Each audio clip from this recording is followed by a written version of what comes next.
ఆదిలాబాద్ జిల్లా సోయా రైతులకు ఇబ్బందులకు సంబంధించి ఇప్పటికే పలు దశలుగా ఆందోళన కార్యక్రమాలు అయితే కొనసాగినాయి. అయితే నిన్న ఆదిలాబాద్ పట్టణం అంతా కూడా బంద్ పాటించడం జరిగింది. అయితే సోయా రైతులకు సంబంధించి కష్టాలేంటి, అసలు ఏం జరుగుతుందని తెలుసుకోవడానికి మనతో పాటు మాజీ మంత్రి జోగురామన్ గారు ఉన్నారు. సార్ చెప్పండి, అసలు ఏంటి ఆదిలాబాద్ సోయా రైతుల కష్టాలేంటి, అసలు ఏంది ఈ విషయం?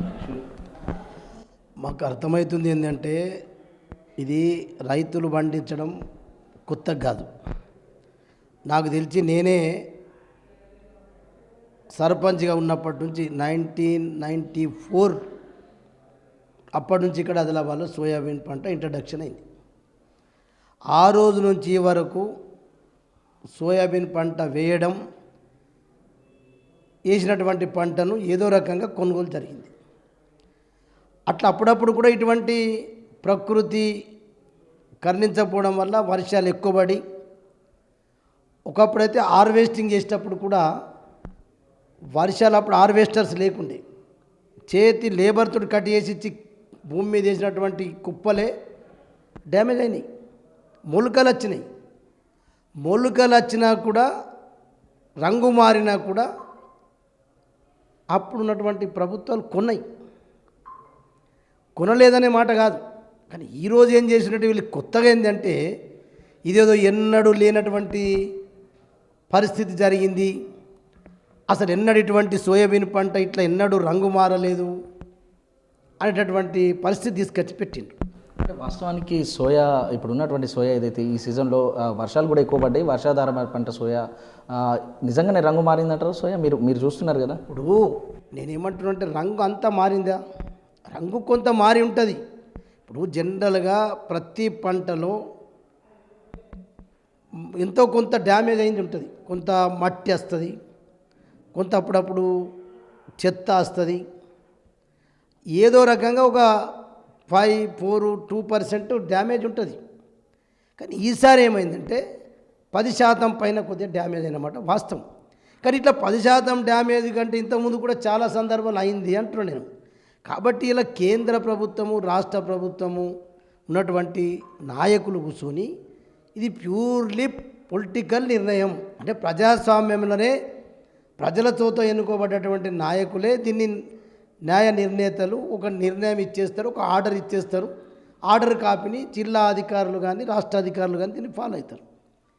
దీన్ని ఎందుకంటే దీన్ని నానబెట్టాలా ఎందుకు మరి నాకైతే అర్థమవుతలేదు. నిజంగా కూడా ఇప్పుడు కొంటే ఉన్నటువంటి ప్రభుత్వాలకే పేరు వస్తుంది, కొనకపోతే ఆ ప్రభుత్వాలకే ఇంకా వ్యతిరేకత పెరుగుతుంది.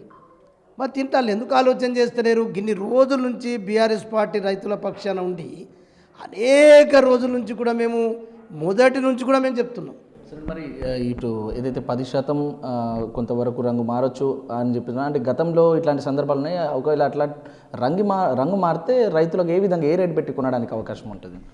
ఇంతవరకైతే ఇట్లా రంగు మారినా మేమైతే 10 ఏళ్ళల్లో మా బీఆర్ఎస్ పార్టీ గవర్నమెంట్ ఉన్నప్పుడు ఎన్నడూ కూడా రంగు మారడం కాదు, రంగు మారి మొత్తం తడిసి మోపెడైతే నీళ్లకు నీళ్లు తీసుకొస్తే కూడా నేను స్వయంగా ఉండి కొనిపించడమే కాకుండా గోడామ్స్, వేరే గోడామ్స్ సెంట్రల్ గవర్నమెంట్ సంబంధించినటువంటి అధికారులతో మాట్లాడి మీరు ఎక్కడ కూడా ఒక్క గింజ మీ గోడామ్స్కి వచ్చిన తర్వాత వాపసు రావద్దు అని మేము అక్కడ పై ఆఫీసర్లకు, పై నాయకులకు చెప్పి చేయించినాం. ఇది ఉట్టి ఇక్కడేదో అసెంబ్లీలో మాట్లాడి సోషల్ మీడియాలో వైరల్ చేసి మా నాయకుడు అట్ట మాట్లాడిండు, ఇట్లా మాట్లాడిండు, ఇది కాదు. నీవు కింది నుంచి మీద దాకా దీని గురించి ఇబ్బంది ఏమున్నది, దీనికి సంబంధించిన అధికారులు ఏమున్నారు, వాళ్ళతోటి నువ్వు స్టేట్లో అసెంబ్లీ డిప్యూటీ ఫ్లోర్ లీడర్ ఇద్దరు ఉన్నారు ఈ జిల్లా నుంచి. బీజేపీ పార్టీ 8 మంది శాసనసభ్యులు ఉన్నారు. మీరు ఎందుకు పిలిపించి అడగలేకపోతున్నారు? అసలు ఎమ్మెల్యే ఎవరైతే పాయలశంకర్ ఉన్నారో ఆయన అంటున్నారు కేంద్ర ప్రభుత్వం తరఫున రాష్ట్ర ప్రభుత్వం కూడా కొంత ఈ నష్టాన్ని చేయాల్సి ఉంటుందని చెప్పేసి అయితే ఆయన అంటున్నారు. దీనికి ఏం సమాధానం? అంటే అది ఎన్నడన్నాడు? నిన్న అసెంబ్లీలో. ఇంతకుముందు మార్కెట్ కమిటీలో పత్తి మార్కెట్ అప్పుడు పోయిండో, ఇప్పుడు సోయాబీన్ పోయినప్పుడు ఆయన రికార్డ్స్ ఉన్నాయి. ఆ రికార్డు మాట్లాడిండు, సార్ ఇట్లా రంగు మారిన సోయాబీన్ కొంటలేరంటే ఇది ఎవరి చేతిలో లేదు బాబు, ముఖ్యమంత్రి చేతిలో లేదు, ప్రధానమంత్రి చేతిలో లేదు, దీన్ని ఎవడు ఏం చేయలేడు అన్నాడు. ఇంత స్పష్టంగా చెప్పిన ఎమ్మెల్యే నిన్న మాట్లాడతారు అసెంబ్లీలో. అంతకుముందు ఏమన్నాడు, ఆ బీఆర్ఎస్ పార్టీలో అసలు అక్కడ రైతులకు ఆ ఇబ్బంది లేదు, అసలు రైతులు ఎవరు ఆ ధర్నాలో పాల్గొంటలేరు, అసలు సోయాబీన్ పండించిన రైతులలో ఎంబడి లేరు అన్నాడు. సరే విన్నాం, కానీ మరి నిన్నెందుకు ఎవరు వచ్చిందని నీ దగ్గరికి? నువ్వు ప్రధానమంత్రి అయినా ముఖ్యమంత్రి అయినా కొనలేడు, ఇది వాళ్ళ చేతిలో కూడా లేదని చెప్పిన వ్యక్తివి. నిన్న మా కేంద్ర ప్రభుత్వం సగం నష్టాన్ని భరించుకుంటాం, సగం రాష్ట్రం భరించుకోవాలని చెప్పి మరి నిన్న నీకెవడు చెప్పిండు? నువ్వు ప్రధానమంత్రి తోటి కాంతి పని అన్నావు, ముఖ్యమంత్రి గారితో పని కాదని నువ్వే చెప్పినావు. మరి చెప్పినటువంటి వ్యక్తివి నిన్న మరి కేంద్రము సగం నింపుకుంటా అని చెప్పి నువ్వు ఏ గ్యారెంటీతో చెప్పినావు? మరి ఎందుకు చెప్పినావు?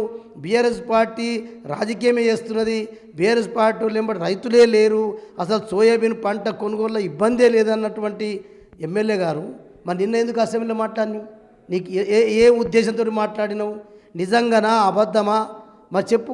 నువ్వు కేంద్రం రాష్ట్రం సగం సగం కొంటామని చెప్పి ముందే చెప్పింటే మేము ఇలా ఎవడు రాష్ట్ర ప్రభుత్వాన్ని నిలదీస్తుంటాం.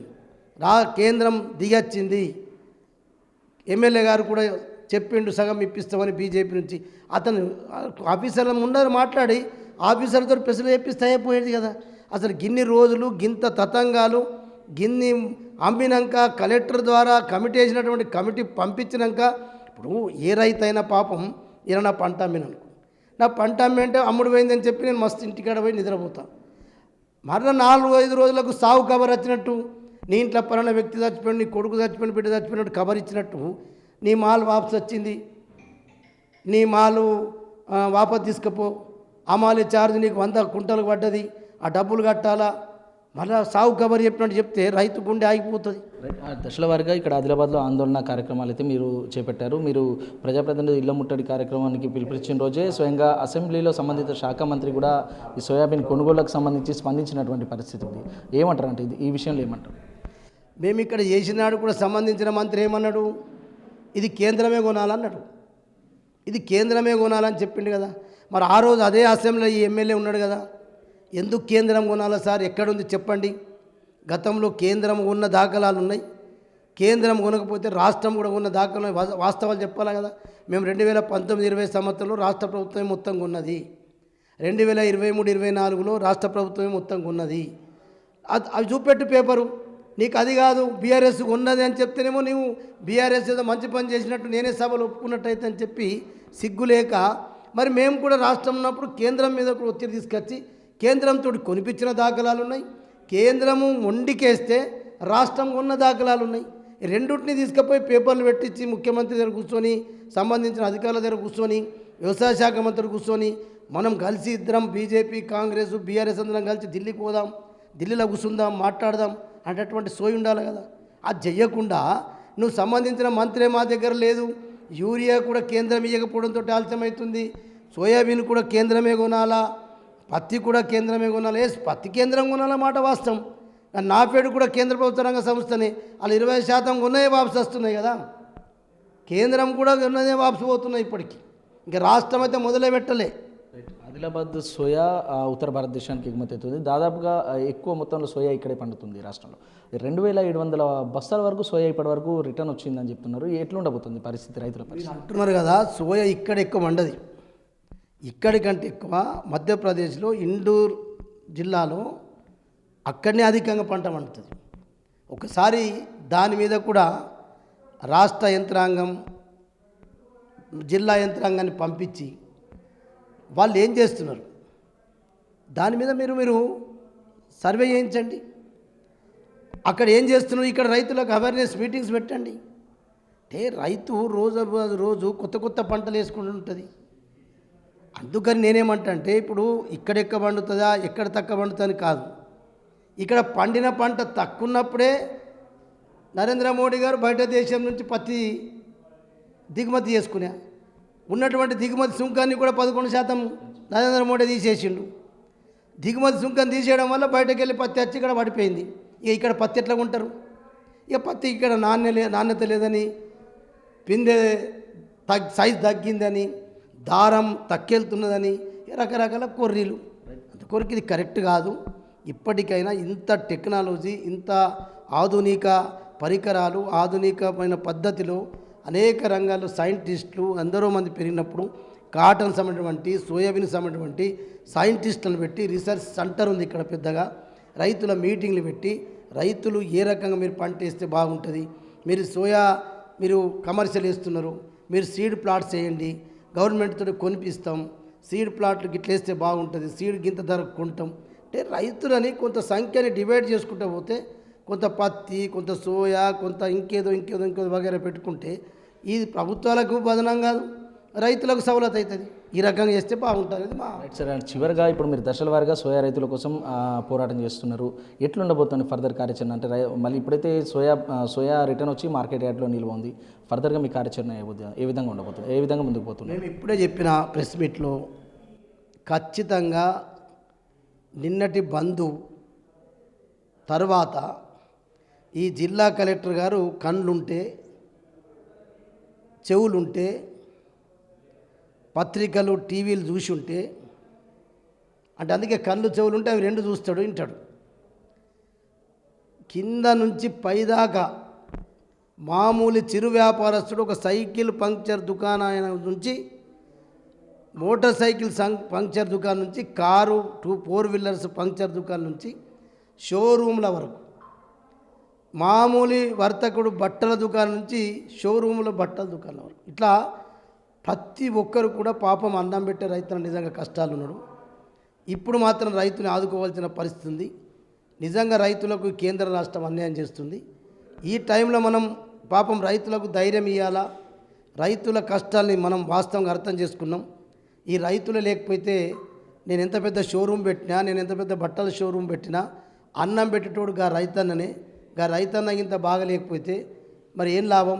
పాపం ఆ రైతులు చచ్చిపోతున్నారు, వాళ్ళ ఆత్మహత్యల్ని ఆపాలా, వాళ్ళకు మనోధైర్యాన్ని ఇవ్వాలని చెప్పి ఆ వర్తక సంఘాలు వీళ్ళంతా వ్యాపారస్తులు అందరు ఇలా ప్రతి ఒక్కరు చిన్న నుంచి పెద్ద వరకు కూడా అందరు సహకరించిండ్రు. ఆ కలెక్టర్కు చెవులు కళ్ళు ఉంటే ఆల్ పార్టీస్ని, ఆ ఛాంబర్ ఆఫ్ కామర్స్ వాళ్ళని, స్టేట్ ఛాంబర్ ఆఫ్ కామర్స్ ఉంది, Adilabad town chamber of commerce ఉంది, వాళ్ళని ఈ ఒక సైకిల్ పంక్చర్ దుకాణం చేసేటోని, ఒక మోటార్ సైకిల్ ఇట్లా పిలిస్తే వాళ్ళు ఏం చెప్తారో ఇన్న తర్వాత మరి ఇంత పెద్ద ఎత్తున రైతులకు మద్దతు దొరికిందంటే రేపు ఈ ప్రభుత్వానికి చెడ్డ పేరు వస్తుందని చెప్పి తప్పకుండా ఈ కలెక్టర్ నివేదికలు పంపాలి. అందుకే పంపిన తర్వాత కూడా ఎమ్మెల్యే గారు, ఎంపీ, ఈ జిల్లా ఇన్ఛార్జ్ మంత్రులు పట్టించుకోకపోతే మా ఉద్యమ పంత మారుతుంది. తప్పకుండా సోయాబీన్ రైతులకు, పత్తి రైతులకు యూరియా యాప్ ఎత్తేసేదాకా, కిసాన్ యాప్ ఎత్తేదాకా, ఇలా రైతు బంధు ఈ సంక్రాంతి పండుగ లోపల వేసేదాకా రైతుల పక్షాన ఉండి తప్పకుండా మేము పోరాటం చేస్తాం ఖాయం. Right.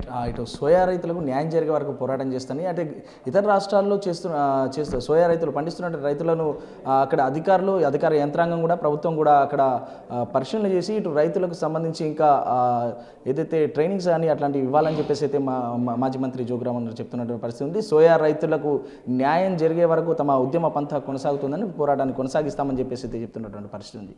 Video journalist Umesh Irfan, big TV, ఉమ్మడి ఆదిలాబాద్ జిల్లా నుంచి. For more videos like this, subscribe Big TV channel.